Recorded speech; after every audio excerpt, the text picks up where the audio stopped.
Hey, you guys, I'm here today in celebration of Christmas, of Yule, of winter solace. And while most people probably do themes to describe what it is that winter solace is or how they celebrate it, I'm going to do something a little different. I'm going to give a brief description of what it means and basically what it means to me, and then I'm going to do a little, I guess you could say, a new tradition that I want to share with you guys. You have to bear with me. I know that I'm outside and my camera's a bit shaky. I've been sick and I've been very dizzy, but I didn't take my medication this morning because I wanted to be clear-minded, so I may be a little dizzy and a little unsteady. So like I said, just bear with me. As most of you know, Yule is the end or the beginning, depending on how you look at it, the beginning of the winter or the end of the summer. And what I've always celebrated in my family was that it's more or less a celebration of not the end but the beginning of new beginnings, because it's a celebration, I guess you could say, of rebirth, the rebirth of the green man. And when I say the rebirth, not the actual rebirth, because he is, he exists, he is here, he is present, but it's almost as if we are celebrating the waking of him, because he is going to be the one that watches over us. He is going to be the one that is going to provide for us, that is going to take us on this journey that we go upon during the winter months. And, everyone has their own beliefs, has their own views, and I'm simply just, sharing a little bit of what I was taught coming up. And the type of family background that I come from is one of witchcraft, is one of paganism, but I guess you could say more of an eclectic variety. We embrace many different facets of different beliefs. So we tend to incorporate different styles, different, practices into our beliefs and practices. So like I said, I don't want to offend anyone or anything. I'm simply sharing a little tradition that I have started, and I've kind of tweaked it a little bit with a few of the older traditions. So I'm just going to go ahead and jump into that. I decided that I wasn't going to keep you guys too long because I know everyone's doing their thing today to celebrate, and this is, it's just a whole new world basically. We aren't doing things like we did before.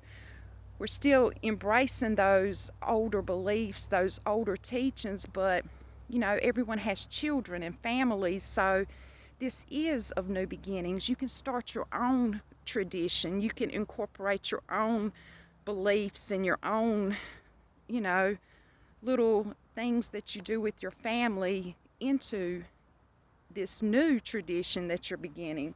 So I'm here and I'm out in the woods, and I've simply dug a hole, because with most new beginning rituals you are planting a seed of intention for a new idea, a new intention to grow.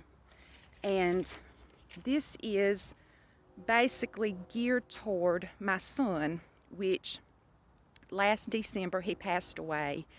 And last December I didn't know what to do at Christmas. He wasn't there.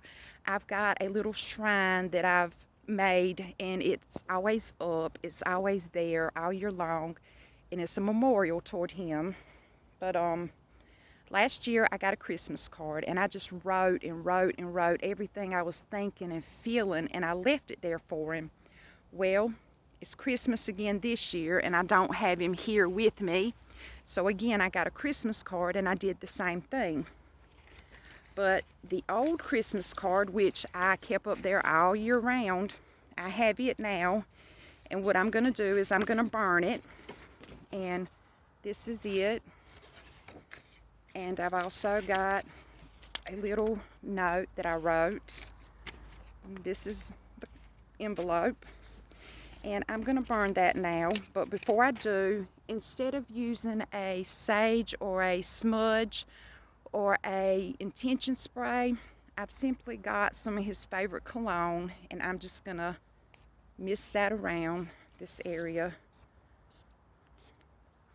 And now I've got this bag, and this bag is simply some rose petals for love that I'm going to place in the hole. And it's also a little it was a key ring, and he gave it to me, and the key ring broke, but I always kept it because he gave it to me. So I'm going to place this in the hole because it was something that, you know, he and I shared. And I'm going to dump my rose petals in there. And I've also got a few other stones that, I don't know if you can see them, that I'm going to include, which are moonstone, some seashells, a quartz point, and a piece of Lamar. I think that's how you say it. The blue stone. You have to overlook me with my pronunciations. So now that I've got that in there, I'm going to go ahead and I'm going to start burning my letter. And I'm going to try to let the ashes, for the most part, fall into the hole here because I want to bury these ashes as well. But, you know, fire is cleansing, and it's also characterizing new beginnings as well. So that's why I decided to burn it. Not to mention I'm an Aries, so I am a bit of a firebug. And I just felt by burning this, I could include the ashes into the hole, as well as the smoke will go out into the universe. And like I said, this is just something that I just felt the need to do basically for me. And I just wanted to share it with you guys because, you know, for one, that's what we're here for, is to share and to grow. And another is I just wanted to make you guys see that no matter what, you know, your beliefs are, no matter what your calling may be or spiritual path that you may be on, you don't have to do things as you say by the book. You know, you follow your heart and you make all your work and all of your ideas your own. And that's how you embrace your craft. That is how you start a tradition. And so now I'm simply going to bury the remnants of everything, because as I said, this is of new beginnings, and we are simply planning our intention. And that intention for me is I'm burying some of my grief, because I know I'll never bury it all. So I say I'm burying some of my grief. I'm planning a new tradition, a new beginning. And not only is this going to be a new beginning for me, it's going to be a new beginning for others, namely someone I love.